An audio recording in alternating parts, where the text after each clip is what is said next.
In the heart of Bergen, Norway, where the mountains embrace the clouds and rain falls as if it were part of the city's pulse, Jørgen Stern, 40, sat in his glass office on the 17th floor of the Norequity Tower, an investment firm that deals in green stocks and renewable energy.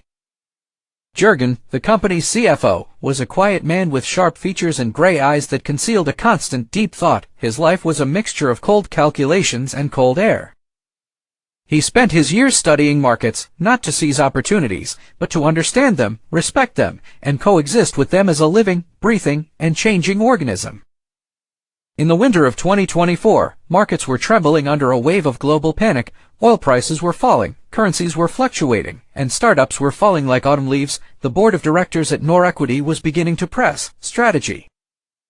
But Jørgen wasn't ready to make a decision, at least not yet. He spent hours in meeting rooms, facing questions like, "Are you afraid of risk? Are you waiting for a miracle? Don't you see that hesitation is weakening our position in the market?"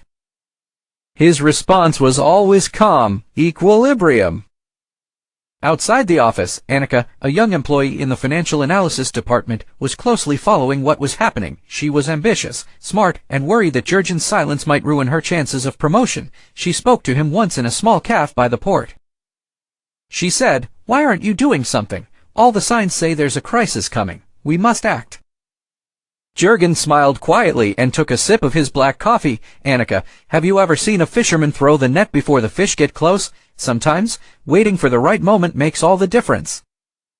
3 months passed. 5 major rival companies collapsed due to quick decisions to liquidate assets and exit the market.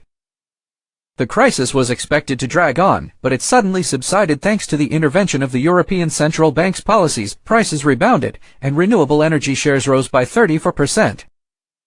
Norequity then looked at its untouched portfolio and found it consistently profitable. The board met, this time with more muted faces. One of the members said, "We were about to fire you." Jørgen laughed lightly and said, "And I wasn't about to act." Annika, who had been promoted to director of analysis, understood the biggest lesson of her career. Not every delay is weakness, and not every decision is courage. Balance requires wisdom, not haste.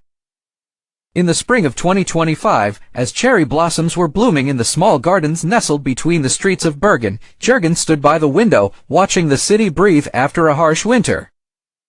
In a low voice, he said, "Hardest